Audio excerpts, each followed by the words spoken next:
नमस्कार. मी भाऊ तोरसेकर. तुम्ही बघत आहात प्रतिपक्ष. मित्रांनो, तुम्हाला एक गोष्ट बघितलेली आठवेल. हे जे बुद्धिबळपटू असतात, आपल्याकडे तो आनंद विश्वनाथन काहीतरी होता, किंवा त्याला हरवणारा तो कार्लसन नावाचा कोणतरी युरोपातला तरुण मुलगा होता. तर या लोकांचे जे काही वेगवेगळ्या गोष्टी चालतात, त्यामध्ये एखाद्या वेळेला 20-20 लोक असे पट घेऊन बसलेले असतात आणि तो मधून फिरत असतो आणि प्रत्येक समोर बसलेला जो खेळाडू आहे त्याच्या समोर जाऊन तो उभा राहतो आणि 2 का 5 सेकंदामध्ये तो एखादी चाल करतो, पुढच्या खेळाडूकडे जातो. म्हणजे ते खेळाडू आपल्या पटापुरता खेळ खेळत असतात, पण हा जो ग्रँड मास्टर असतो तो पटापटापटा त्यांच्या भोवती फिरत असतो आणि 5 ते 10 सेकंदात आपली खेळी त्यांच्या विरुद्धची करतो आणि पुढे जातो. पण त्या प्रत्येक पटावर कुठली प्यादी कुठे आहेत आणि आपण त्यात कशी चाल करायची ही त्यांना कशी काय कळू शकते. आपण चक्रावून जातो. आपण एक खेळ खेळत असताना सुद्धा समोरच्याचा खेळाडूने आपले एकमेकांचे मोहरे प्यादे लक्षात राहताना आपल्याला अवघड जातं. तर हा जो ग्रँड मास्टर असतो तो असा फटाफट फटाफट 5-5 सेकंदामध्ये 10 सेकंदामध्ये आपापली खेळी करून कसा पुढे जातो असा प्रश्न आपल्याला पडतो. पण ते ग्रँड मास्टर असतात. ग्रँड मास्टर तर अनेक पट अनेक चाली ह्या त्यांच्या डोक्यात फिट बसलेल्या असतात. कॉम्प्युटर सारखं क्लिक केल्यावर ते ते होत जातं म्हणतात, तसं त्यांचं चालतं. आणि म्हणूनच असा ग्रँड मास्टर एका वेळेला 20-20 खेळाडूंबरोबर बुद्धिबळ खेळत असतो. राजकारणात देखील जे अत्यंत मातब्बर मुत्सद्दी माणसं असतात ती एकाच वेळेला अनेक आघाड्यांवर लढत असतात. आता नरेंद्र मोदींसारखा माणूस घ्या, अमित शहासारखा माणूस घ्या. एकाच वेळेला ते एका पक्षाचे नेते असतात, एका पक्षाचे सर्वोच्च नेते असतात. मग त्या पक्षातर्फे विधानसभेच्या निवडणुका येऊ, कुठल्या महत्वाच्या निवडणुका येऊ, त्या पक्षाच्या अंतर्गतले वाद असोत, वेगवेगळ्या नेत्यांमधले वाद असोत, हे सगळे सोडवावे लागत असतात. पण त्याच वेळेला अख्ख्या देशाचं खंडप्राय देश आहे भारत. त्या खंडप्राय देशाचे लहान मोठे जे विषय असतात ते केंद्रातले नेते म्हणून, केंद्र सरकारचे नेते म्हणून आणि निर्णायक नेते म्हणून त्यांना ते प्रश्न विचारात घेऊन त्याच्यावर सुद्धा समाधान काढावं लागतं, उपाय योजावे लागतात. आणि त्यामुळे तिथले प्रॉब्लेम काय आहेत? केजरीवाल आणि केंद्र सरकार यांचा सतत संघर्ष होता. तो केजरीवाल आणि केंद्र, दिल्ली आणि केंद्र राज्य यांच्यात काय भांडण आहे? स्टालिन, तमिळनाडू आणि केंद्र सरकार यांच्यातला विवाद काय, हे पण लक्षात ठेवायचं. तिकडे पाकिस्तान किंवा बांगलादेश काय चावटपणा, म्हणजे एका वेळेला किती पटावरच गेम चालू असतात हे जर तुम्ही लक्षात घेतलं तर राजकारणातली मुत्सद्देगिरी मोदींसारख्या नेत्याला एका वेळेला किती पटावरची प्यादी आणि मोहरे हलवावे लागत असतात त्याचा तुम्हाला अंदाज येईल. आणि म्हणून मला आठवतं की ज्या दिवशी 10 तारीखला युद्ध विरामाची चर्चा झाली होती आणि बातम्या आल्या होत्या, त्या रात्री माझे मित्र हिंदी पत्रकार ओमकार चौधरी यांच्या युट्यूबवर मी एक डिबेटमध्ये बसलो होतो आणि तेव्हा मी त्यांना सांगितलं तर युद्धविराम सोडून द्या. 14 तारीख असेल मला वाटते. तर तेव्हा मी त्यांना सांगितलं होतं की आता युद्धविराम म्हणजे पाकिस्तानचा बोकड कापलेला आहे आणि तो खाटीक असतो. तो काय करतो, तो बोकड कापतो आणि लटकवून ठेवतो. जो जो काय गिराईक येईल त्याला त्यातलं मांस कापून देतो. पण एक बोकड कापून टांगून ठेवला की तो रिकामा बसत नाही, कारण मटण हाच त्याचा व्यवसाय असतो, त्याच्याकडे विक्रीचा माल असतो. त्यामुळे एक बोकड कापून टांगला की तो संपेपर्यंत गिरायकाची प्रतीक्षा करायची, येईल त्याला द्यायचं आणि गप्प बसायचं. असं तो करत नाही. त्याचा दिवसभर धंदा चालणार असतो. त्यामुळे पहिला बोकड कापला की तो दुसऱ्या बोकडाकडे वळतो. तसं ऑपरेशन सिंदूर ही जी कारवाई यशस्वी केली त्याच्यात पाकिस्तान नावाचा बोकड कापला गेलेला आहे. त्यामुळे यानंतर दुसरा बोकड कुठला कापला जाऊ शकतो या दृष्टीने आपण विचार केला पाहिजे. आणि म्हणून मी त्यात म्हटलं होतं साफ साफ, किंवा मला वाटते एक व्हिडिओ पण मी मराठीत काही हिंदीत केला होता, की पाकिस्तानचा बोकड कापल्यानंतर आता बांगलादेशचा नंबर आहे असं मी म्हटलं होतं. आणि तुम्ही बघताय की आता काय ते युद्धविराम होऊन 2 आठवड्याची कालावधी झालेला आहे. अशा वेळेला बांगलादेशचं प्रकरण पेटायला लागलेलं आपण बघतोय. बांगलादेशचं प्रकरण पेटायला लागले. अर्थात बांगलादेशमध्ये जवळजवळ गेलं वर्षभर तरी अराजकाची परिस्थिती आहे.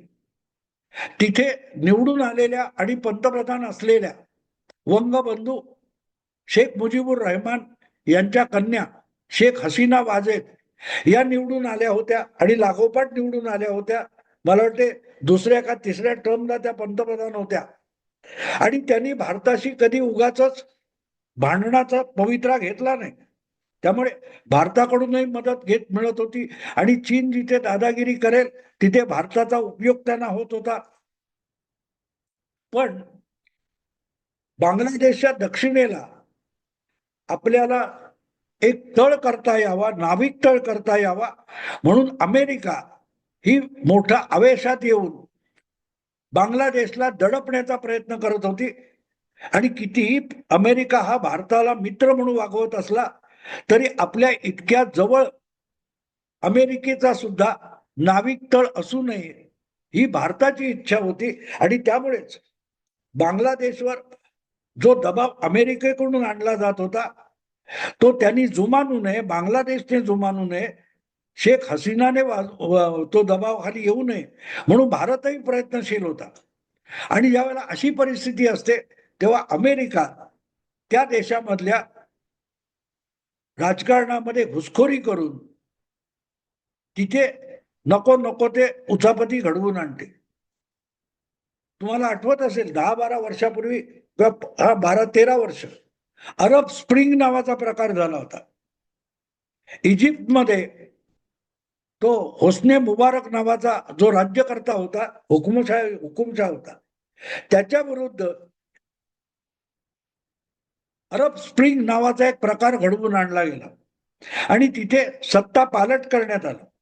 म्हणजे इतकी की जवळजवळ 1-2 महिने त्या तहरीर चौकामध्ये विद्यार्थी आणि कामगार आणि लोक नागरिक ठाण मांडून बसले होते, उठत नव्हते. जसं आपल्याकडे ते शाहीनबागचं नाटक झालं तुम्हाला आठवत असेल, किंवा किसान आंदोलनाचं नाटक झालं,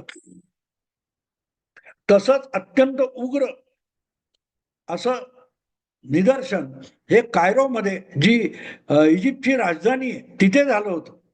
आणि इतकं ते पेटत पेटत पेटत गेलं. अर्थात आंदोलकांच्या मागण्या किंवा आंदोलकांचा राग चुकीचा नव्हता, पण त्यांच्या प्रश्नाकडे लक्ष देऊन त्यांच्या दुखण्यावर फुंकर घालण्याऐवजी जर लष्कराच्या बळावर किंवा बंदुकीच्या बळावर आंदोलन चिरडून काढण्याचा प्रयत्न झाला तर शेवटी बंदुकीच्या गोळ्या आणि तोफेचे गोळे संपतात, पण काही माणसं जिवंत राहतात. आणि मग त्यांच्याशी 2 हात करणं राज्यकर्त्यांना आणि लष्कराला सुद्धा अशक्य असतं. म्हणून ज्या वेळेला बंदुकीला आणि तोफेला सामान्य नागरिक घाबरेनाशे होतात तेव्हा लष्कर सुद्धा त्यांच्या समोर शरणागती पत्करतं. नेमकी तीच गोष्ट इजिप्तमध्ये झाली होती.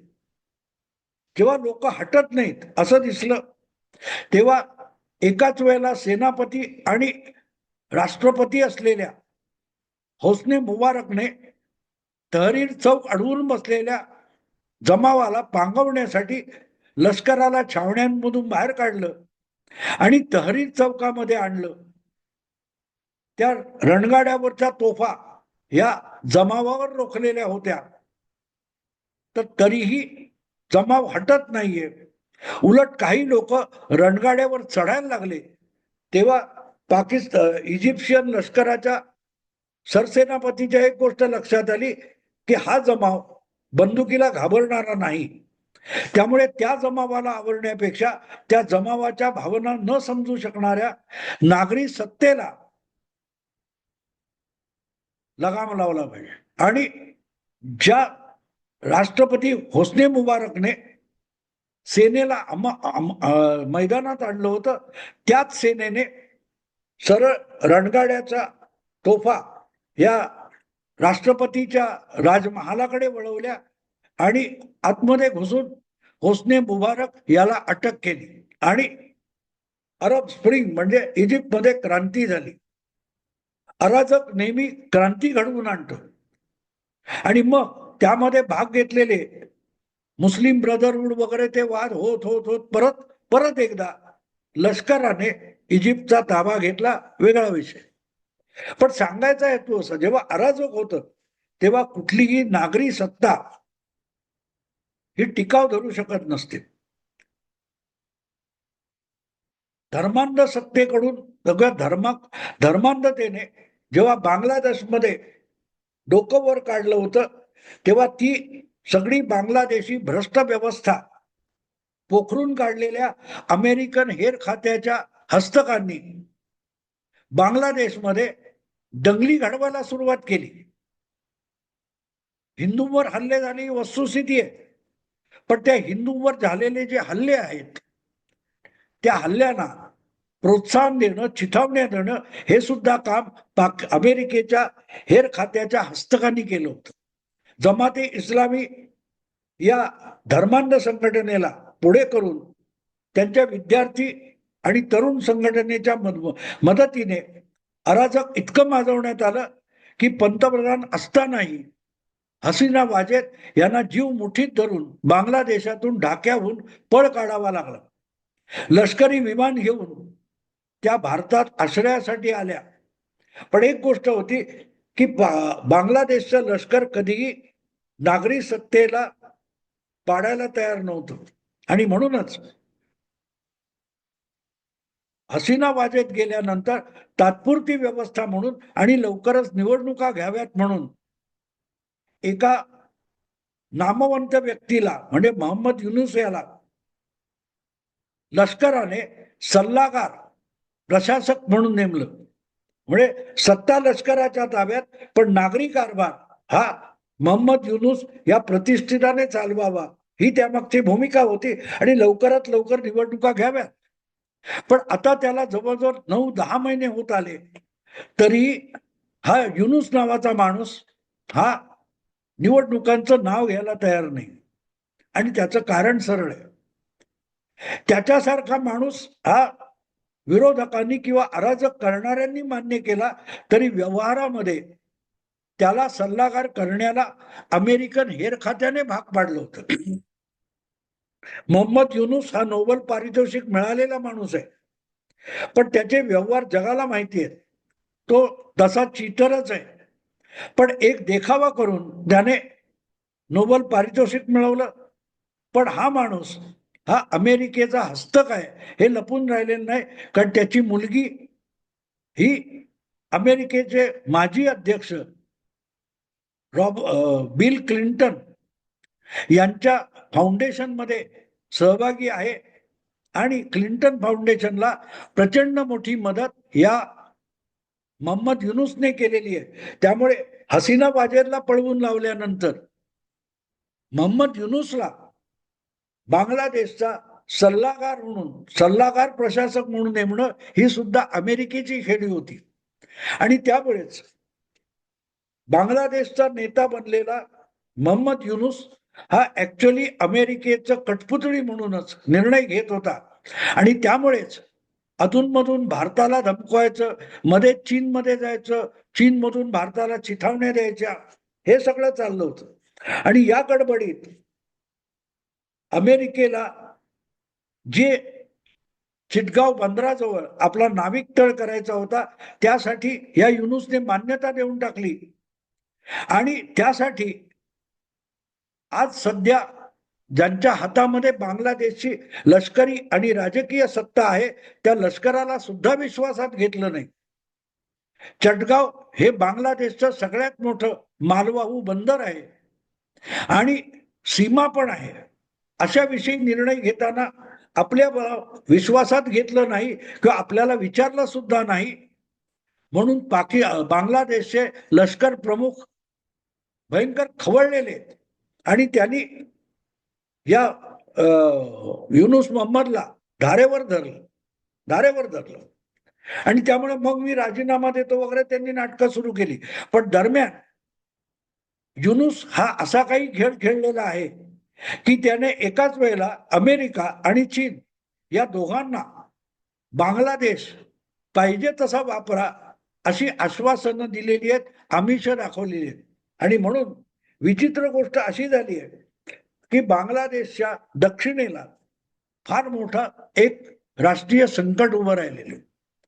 बांगलादेशच्या चटगाव बंदराला लागून म्यानमारचा भाग येतो आणि म्यानमारचा रखाईन प्रांत जो आहे जिथे मोठ्या प्रमाणावर रोहिंग्या मुस्लिमांचं वास्तव्य आहे, त्या रोहिंग्यांच्या विरोधात अमेरिकेच्या आणि चीनच्या मदतीने जी अराकान आर्मी उभी राहिलेली आहे, ते असं सगळीकडे केओस निर्माण करणं हे अमेरिकन हेर खात्याकडून होत असतं.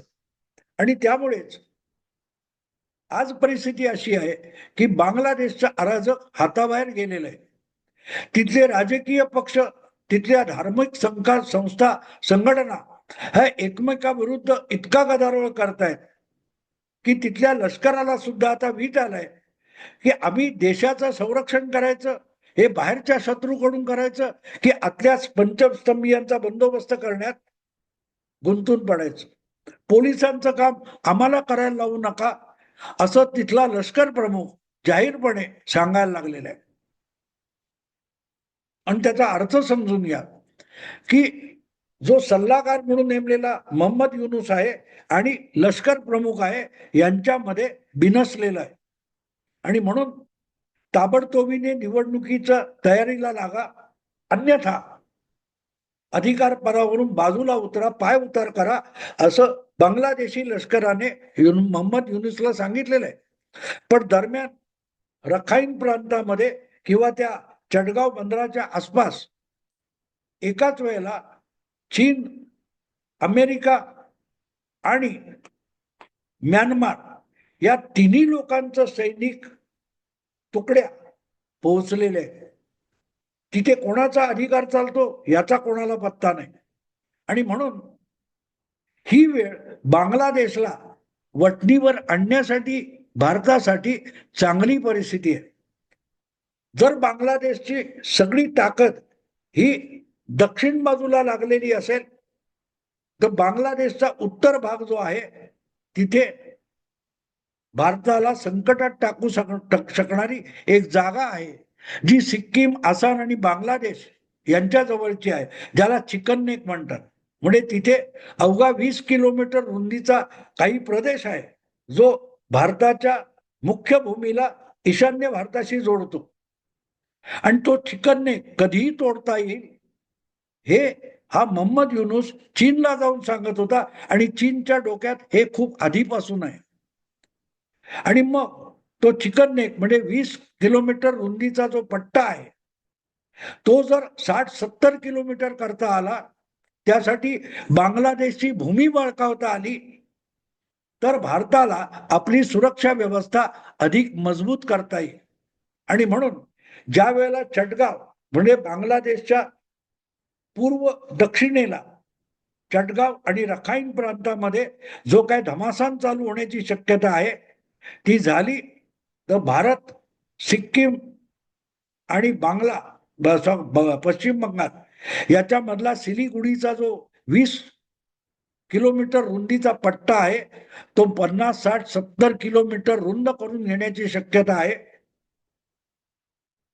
ज्या पद्धतीत पाकिस्तानला नरम केलेला आहे त्या पद्धतीत बांगलादेशनी कुरापत काढली. म्हणून भारत सिलीगुडीच्या भागातून बांगलादेश ची भूमी आपल्याला कडे घेऊन तो पट्टा रुंद करू शकतं. आणि आज माझ्या माहितीप्रमाणे पुढचा नंबर बांगलादेशचा असू शकतो.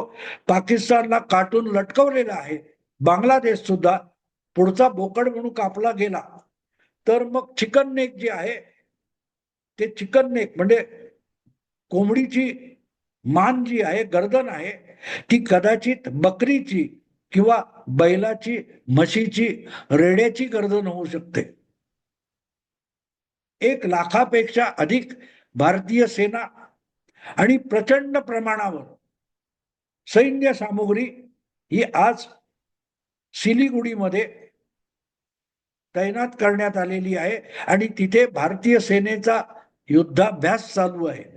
तुम्हाला माहिती आहे, ऑपरेशन सिंदूरच्या आधी सुद्धा अरबी समुद्रामध्ये कराची पासून काही 100-200 किलोमीटर अंतरावर भारतीय नेव्ही युद्धाभ्यास करत होती. आज सिलिगुडी जवळ भारतीय सेना एक ऑपरेशन चालते, युद्धाभ्यास. त्या ऑपरेशनचं नाव आहे तिस्ता प्रहार. तिस्ता म्हणजे ब्रह्मपुत्रा जी नदी आहे, चीनमधून निघते आणि आसाममधून खाली येते आणि पुढे बांगलादेशात निघून जाते, ती नदी तिस्ता आहे. आणि तिस्ता प्रहार म्हणजे प्रत्यक्षात बांगलादेशवर प्रहार असाही त्याचा अर्थ लावता येतो. आणि म्हणून मला असं वाटतं की पाकिस्तानचा बोकड कापून टांगल्यानंतर पुढचा नंबर बांगलादेशचा असू शकतो आणि तिस्ता प्रहार हे त्यातलं सूचक नाव आहे. बघू मित्रांनो काय होतं, बघू काय होतं. पण ज्या वेळेला बांगलादेशच्या दक्षिणेला रखाईन आणि चटगाव भागामध्ये चीन आणि अमेरिका हे बांगलादेशच्या बाबतीत एकमेकावर कुरघोडी करण्यासाठी टपलेले असताना त्याचा फायदा भारताला उत्तर बांगलादेशच्या बाबतीत म्हणजे सिलिगुडी जवळ घेता येईल अशी शक्यता आहे. काय होतं बघू. आत्ता थांबतो. आवडलं लाईक करा, शेअर करा आणि प्रतिपक्षाला सबस्क्राईब करा. नमस्कार.